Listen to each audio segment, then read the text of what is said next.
Et salut à tous, aujourd'hui on se retrouve pour le voleur Assa. Tout de suite on va voir les talents. Du coup les talents sera plan élaboré, maître assassin, vigueur, trompe la mort, hémorragie interne, lame toxique et bombe de poison. Pour ce qui est du stuff, d'abord les essences, le sang de l'ennemi en majeur, ou la force vitale condensée, ou bien sûr la veine du monde.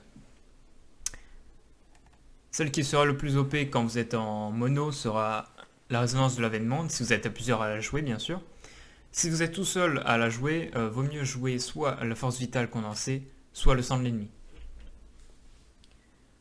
Sur les boss qui vont être mono plus légèrement multi, c'est-à-dire Aerion sur les poteaux, vous pouvez jouer sang de l'ennemi et utiliser l'essence sur les poteaux. Sinon, vous pouvez très bien jouer, par exemple comme moi, si vous n'avez que la veine monde en rang 1 et pas le sang de l'ennemi, vous pouvez jouer avec la force vitale condensée. Pour des essences mineures, c'est très simple, soit rêve, souvenir des rêves lucides, soit conflit discorde, soit l'iris de focalisation, ou le souffle des mourants. C'est très simple, le souffle des mourants, il réduit votre corruption de 10, donc c'est très important, si vous jouez avec une grosse corruption. Si vous manquez de la hâte, l'essence de l'iris est très important. Sinon, les rêves, le souvenir des rêves lucides est un prio, c'est juste que je ne l'ai pas en rang 3, donc je suis obligé de jouer avec souffle des mourants, surtout que je joue avec 75 de corrupt, donc je monte à 55 et grâce à l'essence, je peux redescendre à 45. Ensuite, pour ce qui est des traits azérétiques, donc les traits azérétiques c'est très simple, on va essayer d'avoir 3 doubles doses, ou soit 2 doubles doses et 2 cœurs noirs, qui se trouvent juste ici. Ensuite, d'avoir minimum un rien de personnel, et ensuite, soit vous prenez un tourner la lame, soit un cœur noir en plus d'un autre, ou soit une infusion chancronnée. Comme vous pouvez le voir, ce que j'ai dit, les traits hérétiques, on peut le voir juste ici sur les logs avec les meilleurs joueurs voleurs à ça. Donc on voit qu'ils ont quasiment tous 3 doubles doses avec minimum un cœur noir, un rien de personnel, soit ils ont tourné la lame, soit ils ont une infusion chancronnée. Pour ce qui est des bijoux, moi j'ai le corail de Corsan et le bijou d'Ashara. Pour ce qui est des stats en mono, on va préférer la hâte, suivi de la crit maîtrise, ensuite la poly et ensuite la J. Si vous avez des doutes parce que vous avez beaucoup de hâte, vous avez juste à faire un simc, je ferai un guide bientôt. Vous allez dans Stat Waste, et par exemple, moi on voit que j'ai encore besoin de la hâte, mais la poly est passée devant la crit et la maîtrise. Comparé à juste ici. Donc tout d'abord, si vous avez les deux bijoux corail de Corsan et le bijou d'Ashara, pour ce qui est du burst, on commencera à 8-7 secondes du DBM pool à lancer le pouvoir d'Ashara, bien attendre que la cantation se finisse. Ensuite, on se mettra en fufu. À 1 ou 2 secondes, on claque la prépote. Soit vous faites un backdash, un pas de l'ombre. Vous faites un estropié ensuite. Bien sûr, hop, grâce au talent maître assassin, vous avez une chance de faire un crit. Donc d'arriver directement à 4 points de combo et de lancer une rupture à 4 points. Ensuite, normalement, vous avez encore le proc du talent et vous faites un autre crit. Donc vous arrivez quasiment à 4 points. Ou généralement, vous arrivez à 3. Avec le garrot, vous allez monter à 4. Et avec la lame toxique, vous allez monter à 5. Mais avant d'arriver jusqu'à 5, donc on lance le garrot, le gardien des zérotes. Ensuite, le rien de personnel, la lame toxique. On se remet fufu avec le vanish pour le maître assassin. Et ensuite, on claque envenimé. On fait estropier jusqu'à 4 minimum et 5 maximum, bien sûr. On refait envenimé. On refait jusqu'à temps qu'on doit reset les dots. Bien sûr, quand vous activez un bijou activable, le deuxième bijou activable, vous ne pourrez pas l'utiliser. Donc vous devrez attendre les 15 secondes, je crois, avant de pouvoir claquer le corail de Corsan. Donc maintenant, je vais vous montrer le burst en plus rapide. Bien sûr, quand je vais claquer le vanish, ça va me sortir de combat. Donc on ne pourra pas voir complètement le recount. Et c'est juste pour vous montrer. Et par exemple, hop, /dbm pool 10. Hop, arrivé à 8,7. On claque le bijou. On se met en vaniche. On claque la prépote. Donc là, je vais pas la claquer. Tac.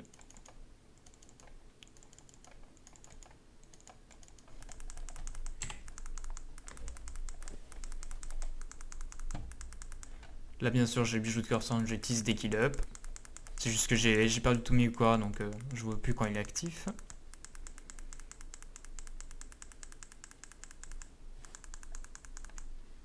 Donc maintenant qu'on a vu le burst, maintenant on va voir le cycle DPS. Alors le cycle DPS, c'est pas compliqué. Gardez les deux dots actifs, donc le garrot et la rupture, très important. Pas oublier de mettre bien sûr ses poisons mortels. Ensuite, claquez des extropiés quand vous n'avez rien à faire. Quand vous arrivez à 3 points, vous reclaquez un extropié. Vous arrivez à 5. Si vous avez de la chance et que vous avez un crit et que vous arrivez à 4, ça sert à rien de reclaquer un extropié pour arriver à 5.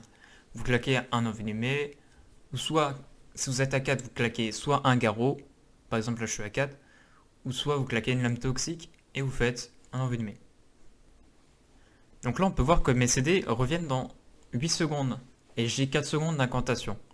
Mais mes dots sont en train de partir. Donc avant de lancer mon bijou d'Ashara, je vais reset mes dots. Et aller directement à 5 points de combo, pour que dès que je claque le vanish, je fasse directement l'envenimé. Donc là, je claque le bijou d'Ashara, la vendetta, soit vous claquez la lame toxique pour un buff sur vos envenimés. Dégâts de nature infligés à la cible sont augmentés de 30% pendant 9 secondes. Donc là, je vanish, je fais l'envenimé, estropié, envenimé,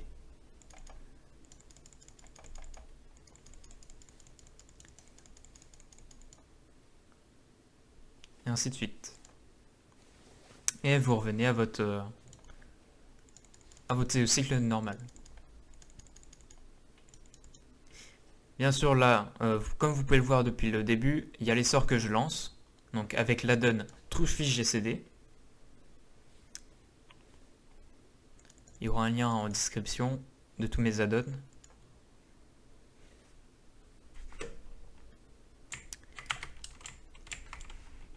Donc bien sûr, il y a un truc qui est cool avec la résonance de la veine monde, c'est qu'elle a un CD de 1 minute. Et comme vos 3 CD ont 2 minutes, vous pouvez claquer en même temps. Pareil pour le sang de l'ennemi. Le sang de l'ennemi, c'est encore mieux, c'est 2 minutes. Donc dès que vous claquez votre burst, ou dès que vous refaites votre burst pendant le fight, vous le reclaquez en même temps. Ce qui est le problème avec la force vitale condensée, c'est qu'elle est 3 minutes. On va faire un combat comme si c'était une situation réelle. Donc le DBM pool 10. Hop, on arrive à 8, 7, on claque le bijou. Hop, le camouflage, la prépote, pas de l'ombre au cas où si vous êtes loin.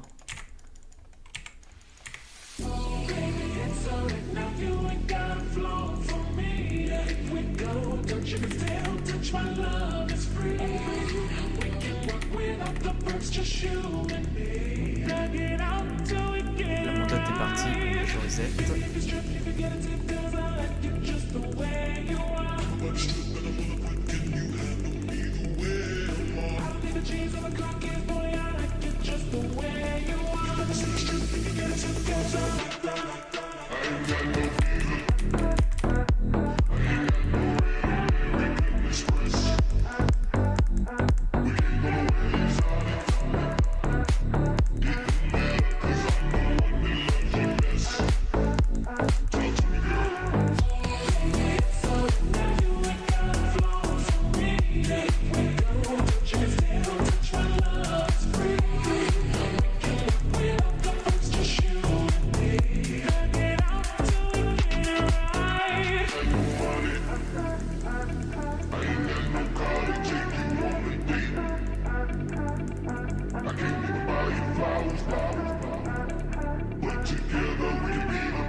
Baby girl, I don't got a huge old house, I rent a room in the house. Listen, baby girl, I ain't got a motorboat, but I can float your boat. So listen, baby girl, once you get a dose of dough, you gon' want some more. So listen, baby girl, baby girl. I ain't got no visa.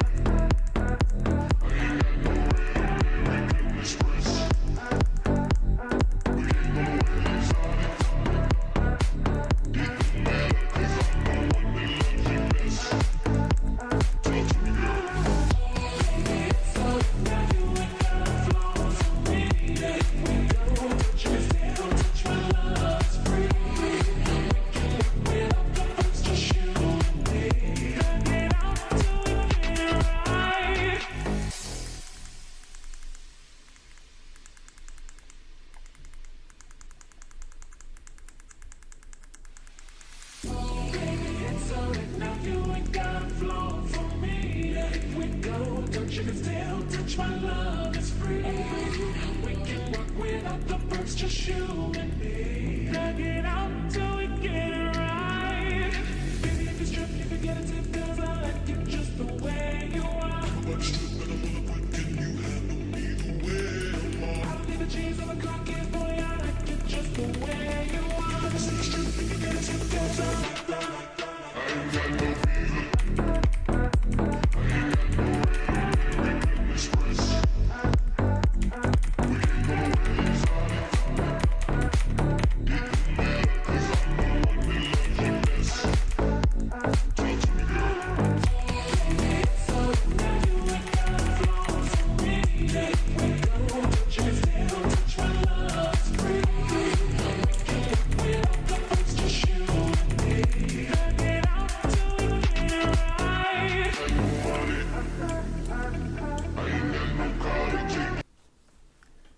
Petit tips aussi, quand vous utilisez la cape légendaire que vous avez, moi elle est rang 5, mais si vous l'avez rang 6, c'est à partir du rang 6 que vous pouvez utiliser la cape qui annule et enlève vos debuffs de corruption. Donc par exemple, si vous jouez avec une grosse corrupte, si les choses de là vous courent après et que vous avez un œil à l'emplacement où vous avez juste à utiliser la cape. Ça enlève l'œil, les choses de l'au-delà qui vous recourent après, et ça enlève aussi vos debuffs d'œil, vos stacks. Mais c'est un CD de 3 minutes. Donc bien l'utiliser quand c'est la merde. Maintenant qu'on a vu le mono, on va passer au multi, et pour ça, faut changer 2 petits talents, lame secrète et subterfuge. Pour ce qui est des traits asiatiques, j'étais en 3 double doses, on va passer avec des lames résonantes. Pour ce qui est des essences, comme on peut le voir ici, par exemple sur les boss comme Vexiona, où c'est un peu de multi, on préférera le sang de l'ennemi, parce que c'est directement de l'AOE. Si vous ne l'avez pas, vous pouvez jouer soit avec l'iris, soit avec les essences mono. Et en mineur, on jouera comme en mono. Comme vous pouvez le voir aussi, on va enlever le bijou d'Ashara pour jouer avec un autre bijou. Un bijou soit proc crit ou proc autre chose. Moi par exemple j'ai la plume, petit proc poli. Et ce qu'il va faire c'est qu'on va changer, on va essayer d'avoir 3 fois les 2 talents qu'il y a ici, les 2 traits qu'il y a ici. Donc les traits qu'on va changer, qu'on va essayer d'avoir sont asphyxie sournoise. Si vous êtes camouflé lorsque vous lancez Garou, il génère 2 points de combo supplémentaires et inflige 1500 points de dégâts supplémentaires toutes les 1,5 secondes pendant 18 secondes. Donc bien sûr, ça stack 3 fois.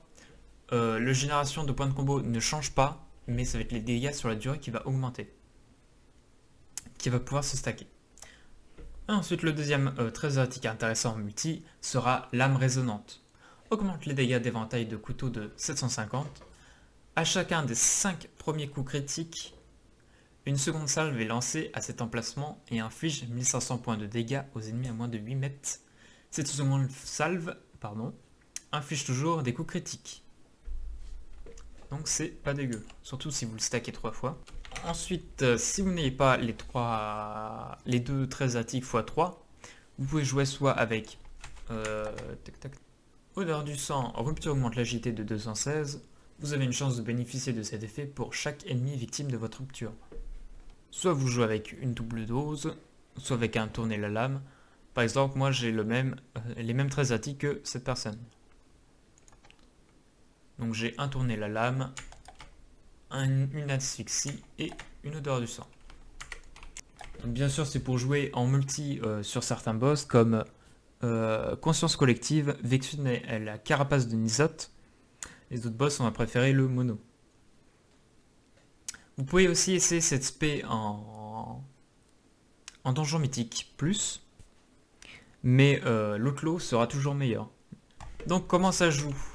Donc bien sûr, si vous avez l'odeur du sang, ce qui va être un petit bonus, ce que vous allez faire, c'est que vous allez remplacer votre estropié par éventail de couteau. Donc pour charger les points de combo, vous allez claquer éventail de couteau et vous allez mettre rupture sur chacun. Mais bien sûr, le plus important, c'est le garrot aussi. Avec la subterfuge, vos techniques qui requièrent d'être camouflées restent utilisables pendant 3 secondes une fois le camouflage interrompu. Donc généralement quand vous faites un vanish ou quand vous mettez fufu, vous faites un estropié, vous êtes plus fufu. Et bien là vous pouvez lancer par exemple coup bas ou assommer jusqu'à 3 secondes après avoir lancé votre première attaque. Et surtout très important, garrot inflige également des dégâts augmentés de 80% et n'a pas de temps de recharge quand il est utilisé en étant camouflé ou pendant 3 secondes après l'expiration de camouflage. Donc ce que vous allez faire, dès que vous allez arriver sur un nouveau pack, vous mettez fufu, hop, petit garrot, petit garrot, petit garrot, petit garrot, sur le plus de personnes que vous pouvez.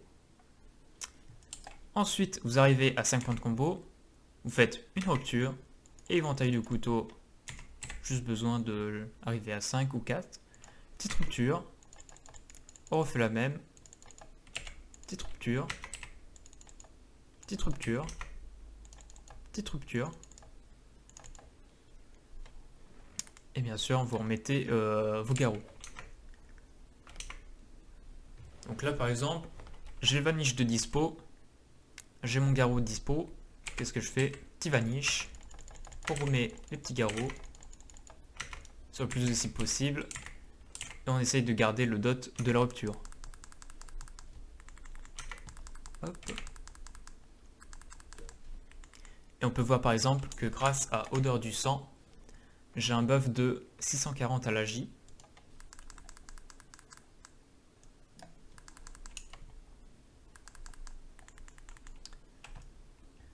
Par exemple, pour vous montrer comment je joue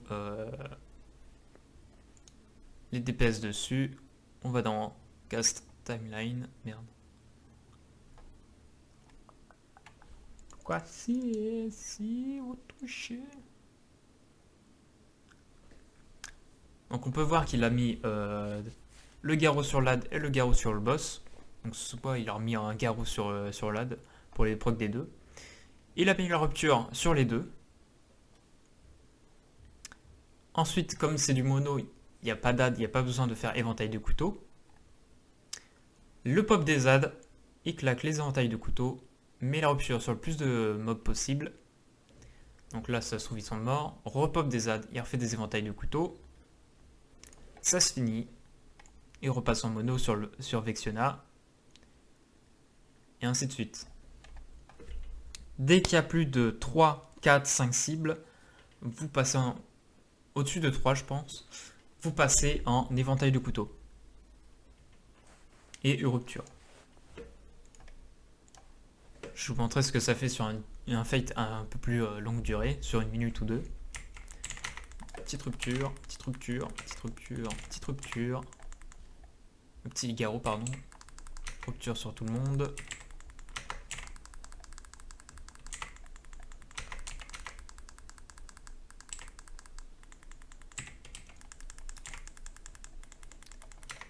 Bon là, vous pouvez vous remettre en vanish parce que le garrot c'est fini. Donc soit vous vanish et vous remettez garrot sur tout le monde.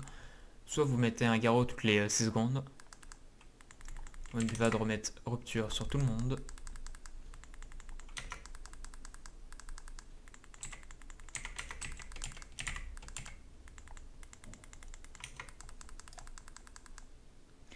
Et si vous avez la rupture qui est encore en cours sur toutes vos cibles, bah, vous pouvez claquer des envenimés.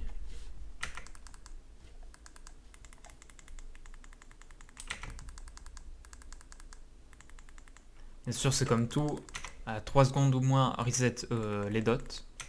Pas attendre qu'il n'y en ait plus du tout.